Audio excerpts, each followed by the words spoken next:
Incredible to spend time with these troops. I think America needs to know what the sons and daughters of our country are doing along our southern border, here in New Mexico and across the entirety of the border. And the reason we're here today, at almost around the 100-day mark of President Trump's administration, is because you're standing on a national defense area.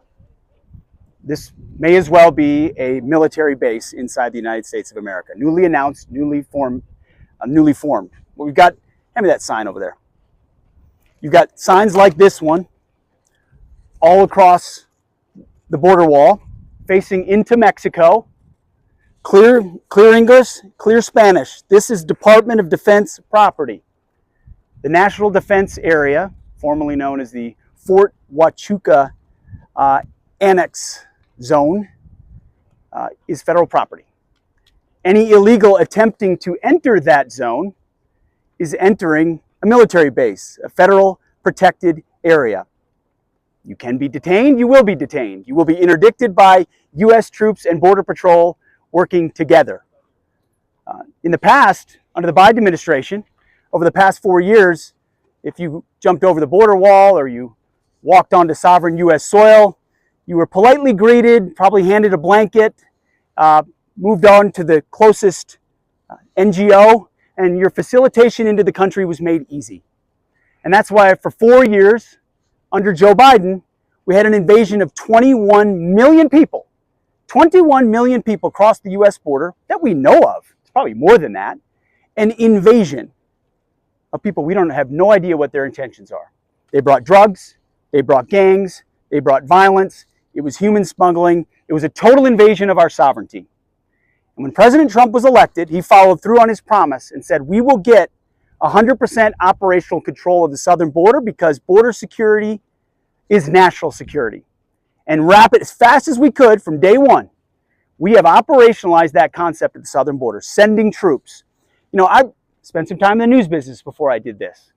And we would often cover what the Biden administration would do. Send the National Guard, a couple hundred National Guard down to the border with binoculars and set them up for a photo op to, watch people cross the border to make it look like we're being tough. It was all posture. It was all masquerading. It was not actually securing the southern border or helping Border Patrol.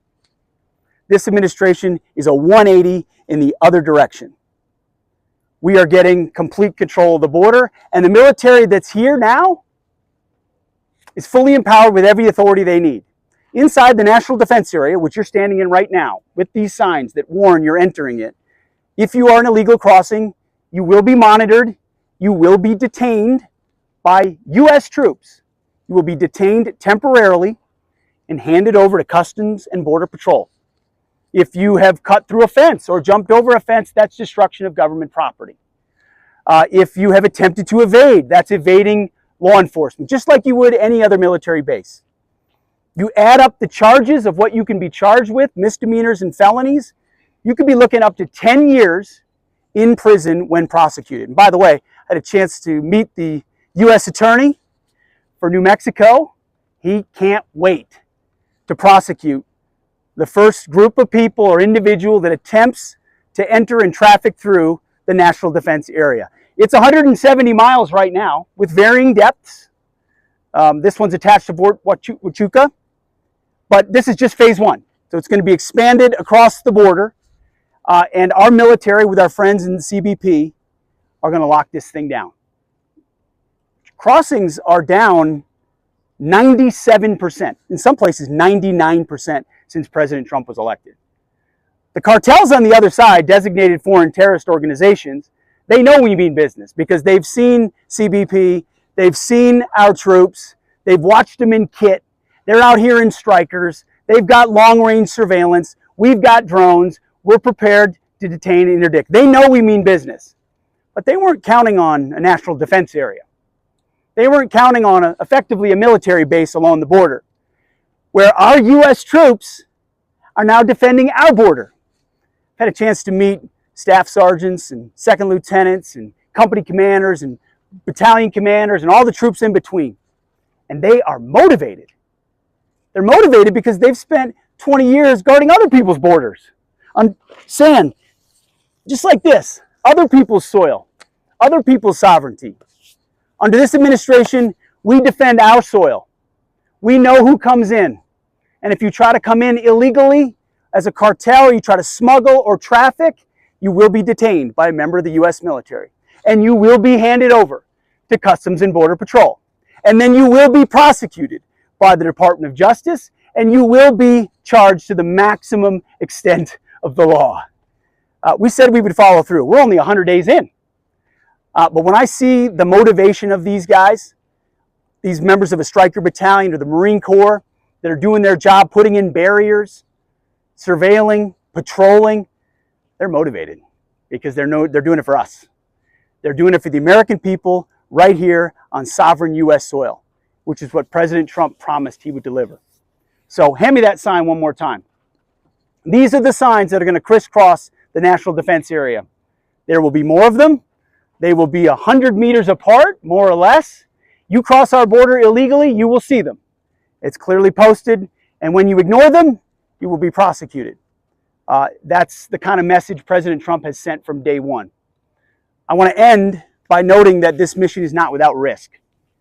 I had a chance to meet one of the medics who was first on scene with a couple of the Marines that we lost on this mission, a rollover, vehicle rollover. I'm going to have a chance to talk to the families soon. In fact, I believe just this afternoon.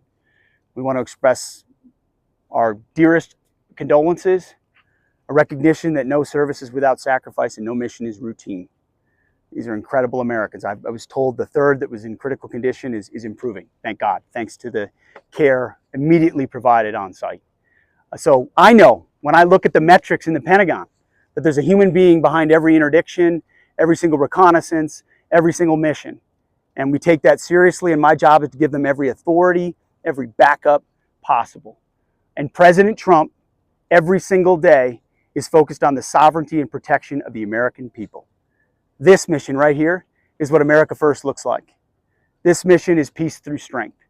It's a mission on our soil, protecting our people, and we're 100% committed to it on day one, on day 100, and all 4 years. So thank you all for greeting us here. And I want to thank all the troops involved in this mission and those that will be in the future, and our partners in Border Patrol, who I'm looking at right here. Dozens and dozens of men and women who've been giving it every day for years. And all they wanted was some backup. And President Trump was elected. The American people wanted that backup, and we're giving it to you. So thank you for what you're doing. It's our honor. It's an honor to be here today. Thank you all very much. Appreciate it. Can we ask one quick question?